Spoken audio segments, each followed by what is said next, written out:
monde et bienvenue donc sur Déplumez-vous. Aujourd'hui, j'ai l'immense honneur et puis je suis vraiment, je kiffe, Marie Vareille. Alors, je l'ai découverte sur d'autres romans. On en parlera bien sûr plus tard, mais aujourd'hui, je reçois Marie. Bonjour Marie. Bonjour Valérie, je kiffe aussi, je suis ravie d'être là. Et donc aujourd'hui, donc on reçoit Marie pour pour parler de ce superbe roman, La vie rêvée des chaussettes orphelines. Rien que d'y penser, j'en ai encore des frissons. Tu vois, j'ai encore des frissons qui me parcourent dans tout le corps, c'est trop bien. C'est un roman, comment vous dire ça pour vous faire kiffer le plus vite possible. Avec brio, Marie jongle avec les émotions et ses personnages.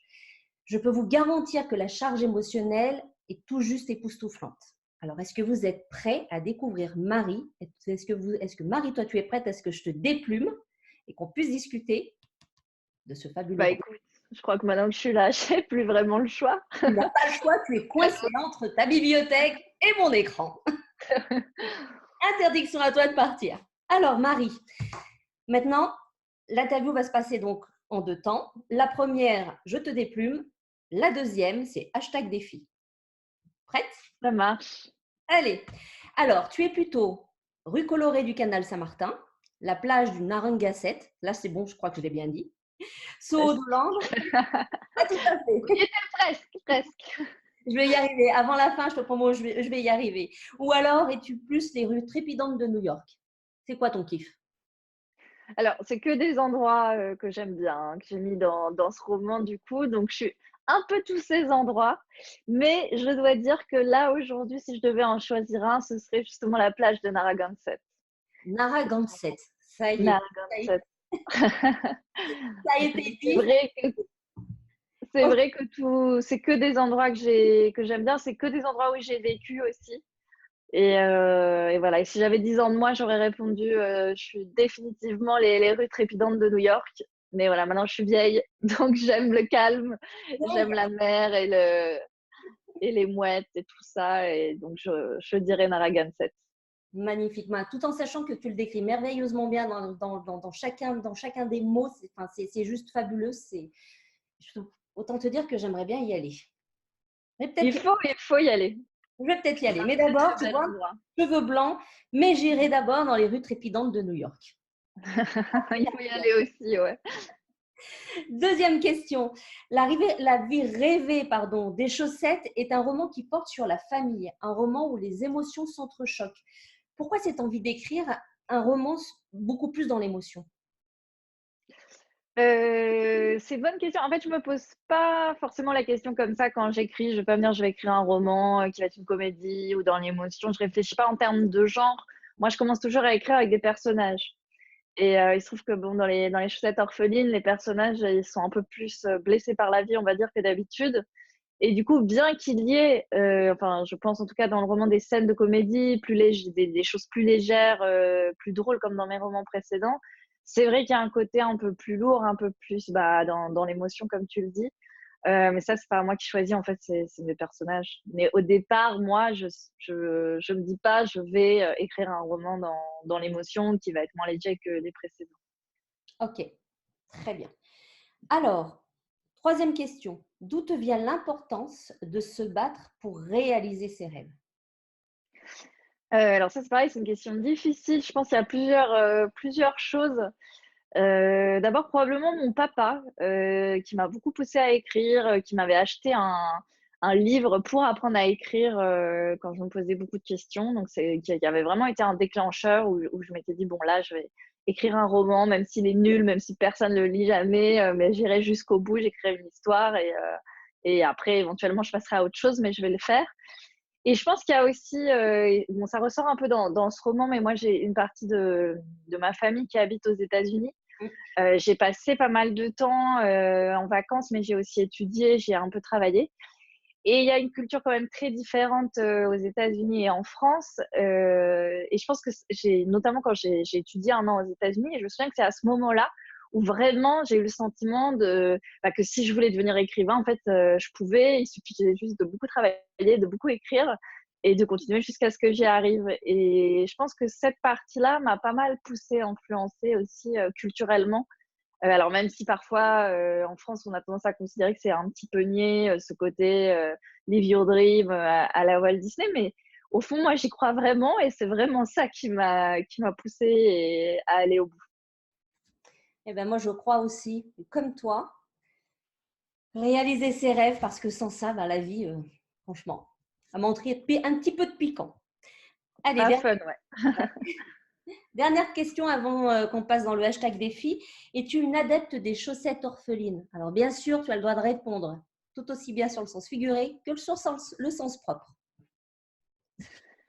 Le sens propre, moi j'aime bien les chaussettes de Paris, je vois pas pourquoi est-ce qu'il faudra absolument assortir ces chaussettes. C'est quand même une convention, sociale, un peu inutile, on va dire, et non, parfois ça m'arrive de croiser des gens qui ont des chaussettes dépareillées, j'ai toujours une certaine tendresse, j'ai envie d'aller leur parler, je trouve ça cool.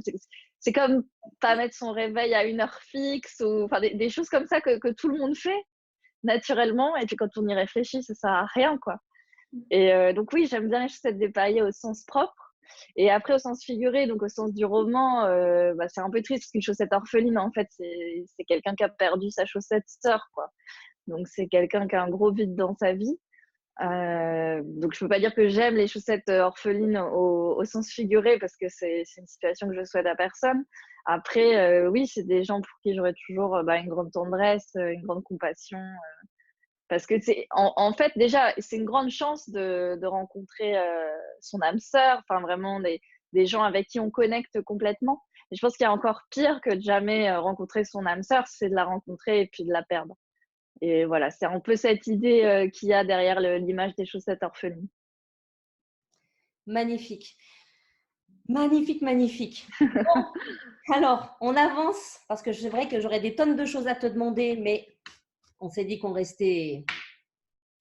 Focus. Donc maintenant, allez, on passe au petit sac à malice, mais rien n'empêche de revenir plus tard sur Déplumez-vous pour en parler un peu plus, hein, parce qu'il y a plein de questions à poser sur la vie rêvée des chaussettes orphelines. Allez, on passe sur hashtag défi, petit sac à malice. Tu es prête? Je suis prête, toujours.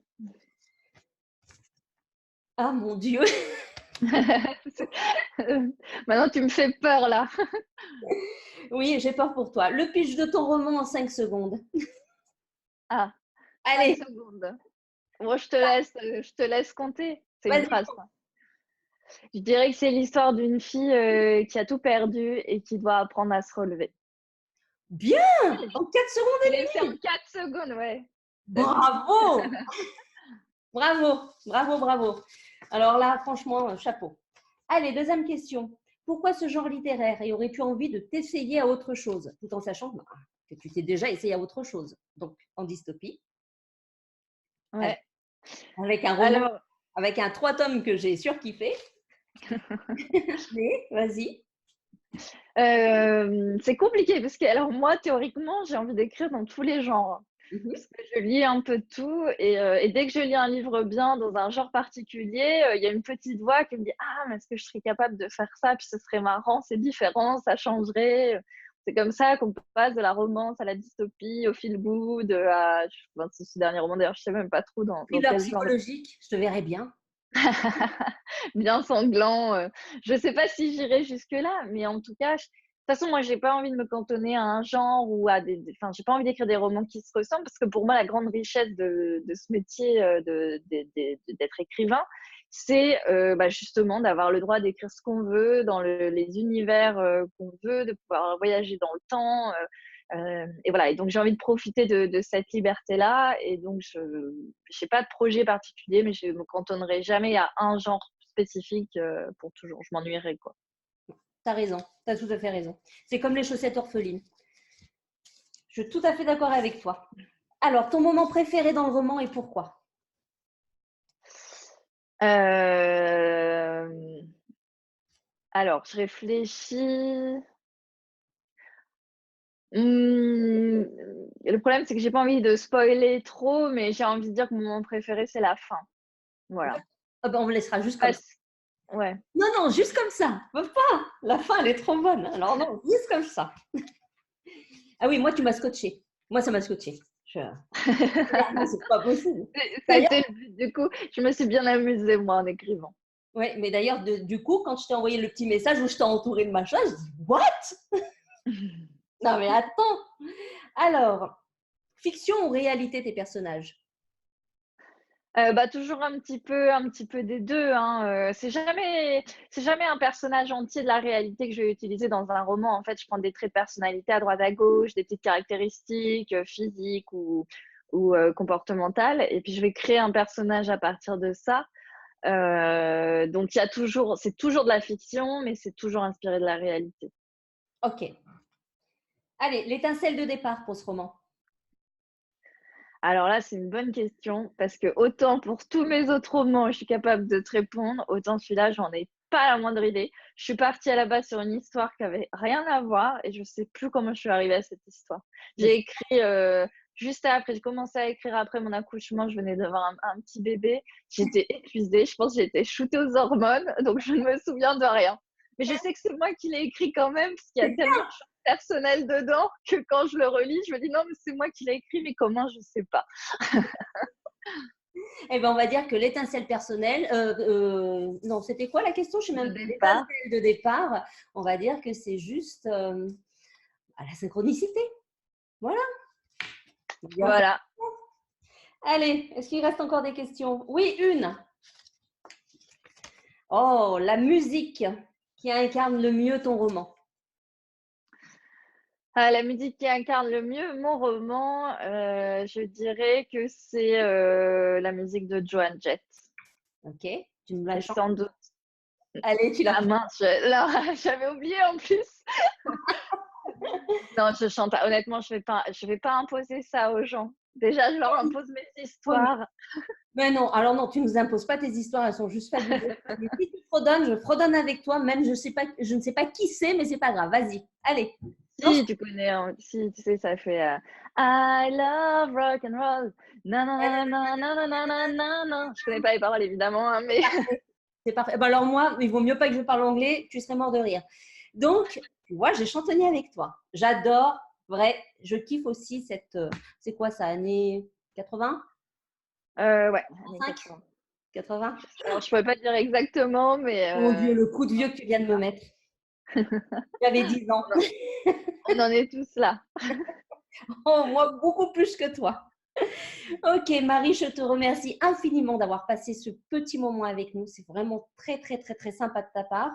Avant qu'on se quitte, est-ce que tu as des dernières infos à nous donner sur ton actu? Des salons, des signatures? Et bah, écoute, dans l'immédiat, pas grand-chose. Là, j'ai des salons prévus, mais plutôt à l'automne, pas avant l'été. Et non, j'ai pas de nouvelles actualités tout de suite. J'ai mon tout premier roman, Ma vie, mon ex et haute calamité, qui est ressorti en poche là au mois de mai. D'ailleurs, ça, j'aimerais bien pouvoir hein, Ça devrait pouvoir s'arranger. pouvoir s'arranger, ça. Ok. Et non, et sinon là, je suis supposée me remettre au travail. Ben justement, c'est une question. Alors, un prochain roman qui arrive, une prochaine idée, une étincelle de départ? Alors, il y a plusieurs choses. D'abord, je dois écrire une nouvelle de Noël parce que je sors donc avec, je fais partie d'un groupe d'écrivains qui s'appelle la Team Romcom et on avait fait il y a 2 ans un petit recueil de nouvelles de Noël et donc là, on va récidiver cette année. Donc voilà, par 35 degrés dehors, je vais me mettre Ouais. à écrire une nouvelle de Noël sous la neige dans un chalet quelque part, on va voir. Et ensuite, je pense que je vais écrire un roman jeunesse. Ok, Donc un roman ado, comme j'ai déjà fait, mais cette fois pas fantastique, plutôt contemporain. ok. Très bien. Très bien. Alors ça, ma fille va kiffer ça. Tant mieux. Donc Marie, je te remercie encore une fois. Je remercie donc les éditions Charleston pour ce SP, ce service presse, pardon. Veuillez m'excuser. Et je vous rappelle donc qu'il se trouve dans toutes les bonnes librairies, Fnac, bref, toutes les librairies de chez vous, même les plus petites, j'en suis même intimement persuadée. Marie, je te laisse le mot de la fin pour nous dire au revoir. Et bah écoute, merci beaucoup. Merci d'avoir pris le temps de me poser ces questions, d'avoir dit toutes ces choses gentilles sur mon histoire. Alors, on a oublié un truc pour retrouver Marie. Marie, elle ne fait pas qu'écrire. Marie a aussi une chaîne YouTube, n'est-ce pas? Oui, alors oui, on peut me trouver partout, hein, sur YouTube, sur Instagram. Donc ma chaîne YouTube, c'est Marie-Lé en pyjama. où je parle des livres que je lis et je partage avec les gens qui regardent les livres que j'aime bien. Et aussi Et des après, conseils. Tu donnes aussi des conseils. oui, et parfois je donne des petits conseils d'écriture. Mm. C'est vrai que c'est pas la majorité de mes vidéos, mais j'ai quelques vidéos de conseils d'écriture. Et puis, on peut Et retrouver Marie, pour tous ceux qui ne savent pas, derrière, généralement, à la fin de ses romans, elle marque voilà, toutes oui, ses sur coordonnées. Twitter, Instagram, Facebook. Je suis beaucoup sur Instagram. Voilà, bref, c'est assez facile de me retrouver, de me contacter. Très bien. Alors maintenant, je t'ai coupé, excuse-moi, mais maintenant c'est bon, tu peux dire ton mot de la fin. Mon mot de la fin, bah, je vais conclure avec ce avec quoi je conclus justement mes vidéos YouTube, pardon, mes vidéos YouTube, c'est-à-dire à plus dans le bus. À plus dans le bus, ça c'est bon. Alors à plus dans le bus. Merci Marie, à bientôt. À Ciao. bientôt, merci.